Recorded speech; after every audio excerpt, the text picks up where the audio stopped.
This is the solution to quiz 12. So let's take a look at number 1. When each of the following measurements in pounds is converted to ounces using the conversion factor 16 ounces per pound exact, which solutions contain the 3 sig figs? A, B, C, or D? Let's see. 3.25 pounds to ounces, that's definitely going to still keep 3 sig figs because this is a perfect conversion. So just a simple conversion. Do we remember that when we're rounding, say, 12.2 pounds to ounces, that we keep all 3 digits? We don't round to 2 sig figs. 16 ounces per 1 pound is an exact conversion. Number 2, which substance is best described as a molecular compound compared to an ionic compound? Which is best described as molecular as compared to an ionic compound? So we got a plus minus, so that's ionic. This is an acid, that's definitely a molecular compound. Acids actually will exist as that molecule. And this HCl, you can actually buy it as a gas in a gas cylinder at room temperature. So that's what makes HCl different from something like NaCl. NaCl is a solid at room temperature. It's always a bunch of ions attracted to each other. It's never just one distinct molecule separate from the other molecules in a sample like HCl is. CaO, calcium oxide, is an ionic compound, not a molecular. Iron is a metal. There is bonding between the atoms in a metal, just we don't characterize those as being ionic bonds or molecular/covalent bonds. We treat them as metallic bonds. We talk a little bit about them later in the course. So the answer would be B. So which name pair is incorrect? So the first one, that would be lithium oxide. So lithium plus, oxide 2 minus. The next one, KO2, potassium peroxide, that is actually incorrect. So this is incorrect. We'll work through that in a minute, but calcium peroxide would be correct for the next one. And then manganese 4 oxide is correct for the last one. Let's look at the last one first, MnO2. Now, peroxides and superoxides only form with certain cases under certain circumstances with alkali and alkaline metals, never with transition metals. So that means MnO2 is always manganese oxide with the 2 minus charge, 2 of them for a minus 4, so that's a plus 4 manganese. Then calcium goes calcium 2 plus, O2, 2 minus as a result. So this would be calcium peroxide because O2 with the 2 minus charge is peroxide. Now, KO2 is named incorrectly because that would have to be K plus O2 with a minus charge in the whole O2 group. An O2 group with a minus charge is called superoxide. An O2 group with the 2 minus charge is called peroxide. So this should be superoxide. So KO2 is the incorrect named ion. So number 4, what is the formula of nickel 2 phosphite? Let's start with the phosphite. So phosphate is the 4, so the phosphite has to be the 3, 1 fewer oxygen, but still with that 3 minus charge. Nickel is nickel 2 plus, so we're going to have 2 of the phosphites, 3 of the nickels to balance out the 6 minus and the 6 plus.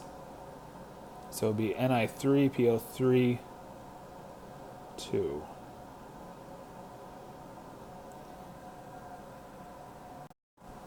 Okay, moving on to number 5. The most common oxyanion of bromine contains 3 oxygens and an overall charge of -1. What is the formula of sodium hypobromite? So that we would probably expect you to know that this year. That this would some years, some people that teach chemistry have not necessarily thought that you should have memorized that bromate is BrO3 minus. I think we've established it's pretty clear that we should know that this semester, so we probably wouldn't have this information given to us. We might just see a question this semester that just would say, what is the formula of sodium hypobromite? So the hypo and the ite mean we've gone down to just having 1 oxygen, so that would be NaBrO. So it would be A. Which name formula pair is correct in number 6? So we're looking for the correct one. Hydrochloric acid is HCl. Nitric acid is indeed HNO3. And so only nitric acid is correct. Number 7. Which math result below should be reported with a total of 3 sig figs? 5.5 plus 7.4 goes to 12.9. So that would be good to 3 sig figs, the 10th place. We have 12.25 minus 1.25. That is going to have 4 sig figs, so that's not 3. and then 9.25 plus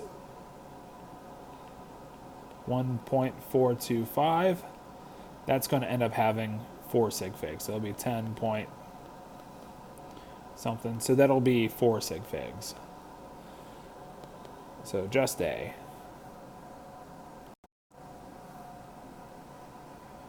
What is the name of KH2PO4? So H2PO4 would have a minus charge. So that's dihydrogen phosphate. So this should be potassium dihydrogen phosphate. Potassium dihydrogen phosphate, C. Let me make that slightly more clear. So C. 9. If K2SeO4 is named potassium selenate, what is the formula of selenous acid? Okay, so the point of this example here is that we're being told that this most common oxyanion of selenium is SeO4, kind of like SO4 2 minus for sulfate. So SeO4 2 minus charge is equal to selenate. We can pick that up from what's given in the problem. And so the selenous acid would be SeO3 2 minus with H2s in front, so it should be H2SeO3. What is hexane? So that's the 6 carbon. So that's CH3, CH2, CH3. So I have 4 CH2s in the middle. So I get a total of 6 carbons. And so then that's going to be 14 plus that and that. So that's going to be 16. So C6, it's going to be 12 plus 2. So it's C6H14. And you could just take 3 plus 8 plus 6 gives us 14. How many H atoms are present in a sample of 5.50 grams of H2O? So the number of H atoms would be equal to 5.50 grams of water. Use the molar mass of water. Use 1 mole of H2O contains 2 moles of H, and then 1 mole of H has a mass of 1.008 grams. Oops, that's not what we want to know, though. We want to know the number of atoms. So 1 mole of H contains 6.022 times 10 to the 23 H atoms. Okay, so I've gone from grams to moles, moles of the molecule to moles of just the H atom. 1 mole of H atoms contains Avogadro's number of H atoms. Now, another alternative approach to do this problem would be to say that 1 mole of water contains an Avogadro's number of water molecules, and then 1 water molecule contains 2 H atoms. So a few different ways you can think about these problems and arrive at the same answer. It's going to be A or B. C or D are way too small. It's going to be a huge number.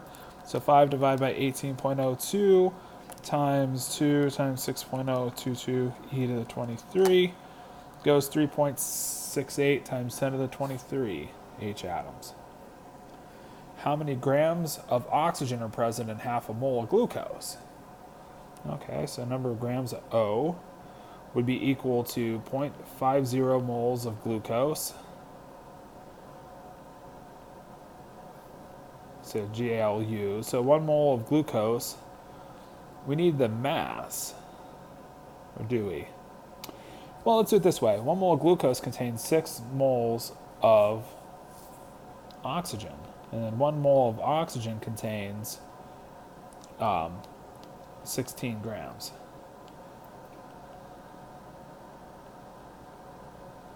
So we went from this formula. So if we have a mole of this, then we have 6 moles of oxygen. And then 1 mole of oxygen has a mass of 16 grams. So we use the mass of whatever this is, just 1 O, 1 mole of O, 16 grams. So if I have half a mole of glucose, now the molar mass of glucose is about 180 grams per mole. So if half a mole, I only have 90 grams of the substance.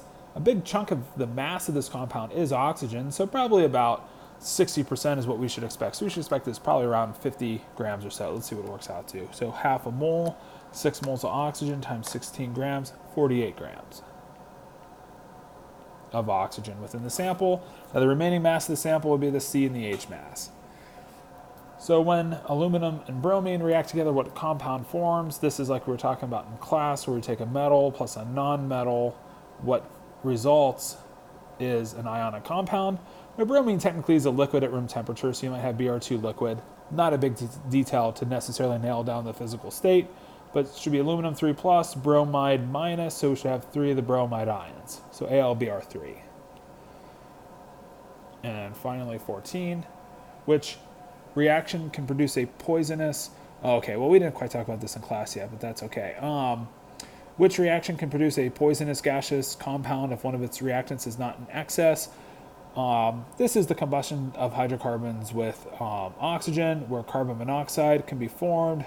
Maybe we'll talk about this in class at some point. The real issue here is that this is just a hazardous compound. So if you're looking at any combustion reaction, if you take like CH4 plus O2 forms CO2 plus water, and we need 2 O2s, we talked about this balancing in class, 2 H2s over here, that if you imagine running this reaction without enough oxygen around, then instead of making CO2, we end up changing one of the products in this case and making CO. Ordinarily, you would just kind of turn off the reaction or make less of the product that you would expect if you have a reactant run out, but combustion reactions are kind of special. If you don't have enough oxygen, you can make CO, carbon monoxide gas, very deadly gas.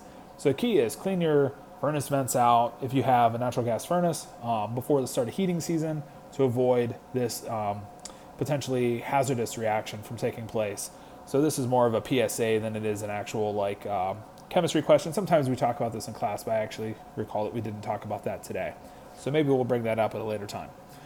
All right, that's all for this quiz.